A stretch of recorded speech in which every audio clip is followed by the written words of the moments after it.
আসসালামু আলাইকুম। কেমন আছেন বন্ধুরা? আশা করি ভালো আছেন। আমি আল্লাহর রহমতে ভালো আছি। তো নতুন আরেকটি রেসিপি নিয়ে চলে আসলাম। আজকে আমি তৈরি করতেছি আলুর চিপস, একদম শুকনো ঝামেলা ছাড়া আলুর চিপস তৈরি করতেছি। তো প্রথমে আমি কিছু বড় বড় সাইজের আলু কেটে নিচ্ছি, ছিলে নিচ্ছি।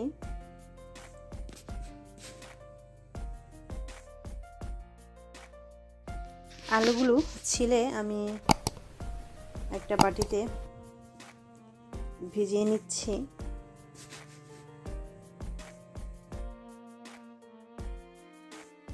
আলুগুলো ছিলে নেওয়ার পর আমি একটা কাঁটা চামচের সাহায্যে আলুগুলোর গায়ে দাগ কেটে নিচ্ছি। এতে করে আলুগুলো কাটার পর তারপর খুব সুন্দর লাগবে দেখতে।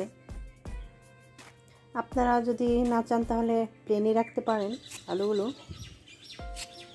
তাহলেও হবে। এই তো দেখতে পাচ্ছেন আলুগুলো কিন্তু কাটার পর খুবই সুন্দর দেখাচ্ছে। তো ভাজার পরও খুব সুন্দর লাগবে।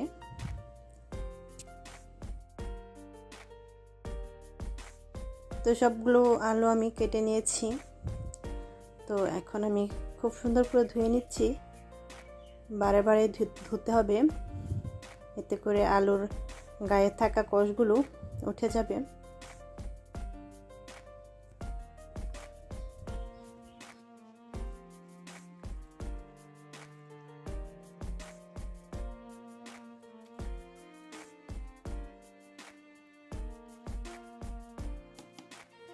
আমার আলুগুলো কিন্তু ধুয়ে নেওয়া শেষ হয়ে গেছে। তো এ পর্যায়ে আমি আলুগুলোর মধ্যে দিয়ে দিব লবণ দিয়ে কয়েক মিনিট আমি আলুগুলোকে ভিজিয়ে নিব। কয়েক মিনিট ভিজিয়ে রাখবো। পরিমাণ মতো দিতে হবে, বেশি দিলে কিন্তু আলুর চিপসগুলো তিতা হয়ে যাবে।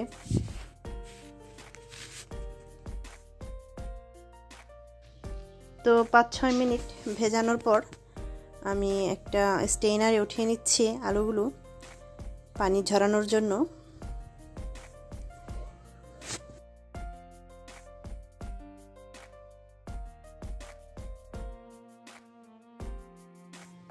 তো এপাশে আমি চুলায় একটা কড়াই দিয়ে দিয়েছি, কড়াইয়ে তেল গরম করে নিয়েছি।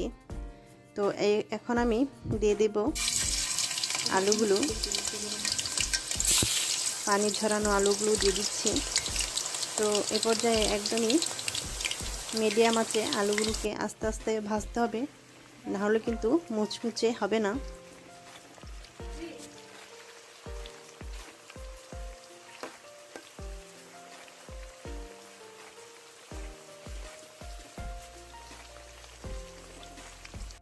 আর এখানে আমি তৈরি করে নিচ্ছি আলুর মধ্যে যে মশলাটা ইউজ করব আলু চিপসের মধ্যে, সেটা আলু চিপসগুলো ভাজার পর।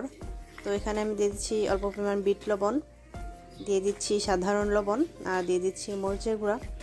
এখানে কিন্তু বিট লবণ অল্প পরিমাণ ব্যবহার করতে হবে, নাহলে কিন্তু চিপসগুলো অনেক তিতা হয়ে যাবে, পর খাওয়া যাবে না।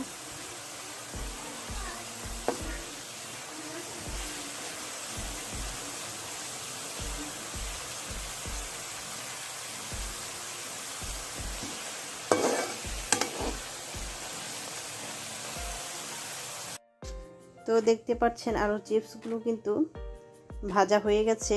এর চেয়ে বেশি ভাজলে কিন্তু চিপস ভালো লাগবে না খেতে। তো অল্প আঁচে এরকম কালার করে ভাজতে হবে।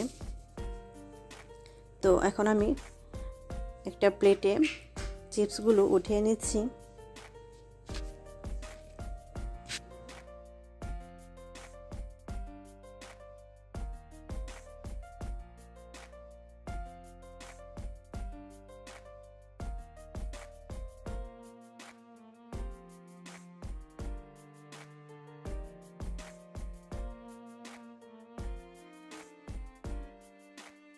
তো চিপসগুলো ওঠানোর পর এই পর্যায়ে আমি দিয়ে দিব যে আমি মশলাটা তৈরি করেছিলাম বিট লবণ আর মরিচের গুঁড়া দিয়ে। তো এটা আমি গরম গরম থাকতেই দিয়ে দিচ্ছি। পরে এটা গায়ে লাগবে না। এটা কিন্তু অল্প পরিমাণ দিতে হবে, কারণ এর আগে কিন্তু আমি আলুগুলো লবণ দিয়ে ভিজিয়ে রেখেছিলাম। বেশি পরিমাণ দিলে কিন্তু চিপসগুলো খাওয়া যাবে না। আর এই তো দেখেন আমার আলুর চিপসগুলো কিন্তু তৈরি হয়ে গেছে। কতটা মুচমুচে হয়েছে দেখতেই পাচ্ছেন। একদম শুকানোর ঝামেলা ছাড়া খুব তাড়াতাড়ি চিপসগুলো তৈরি করে নেওয়া যায়। তো আপনারা দেখতেই পারলেন কতটা সহজে চিপস তৈরি হয়ে গেল। তো এভাবে যদি আমরা বাসায় তৈরি করি, বাচ্চারা কিন্তু খুব মজা করে খাবে। তো আজকে এই পর্যন্তই। যদি আমার রেসিপিগুলো আপনাদের ভালো লাগে, অবশ্যই আমার চ্যানেলটাকে সাবস্ক্রাইব করবেন, লাইক করবেন, কমেন্ট করবেন, শেয়ার করবেন। আল্লাহ হাফেজ।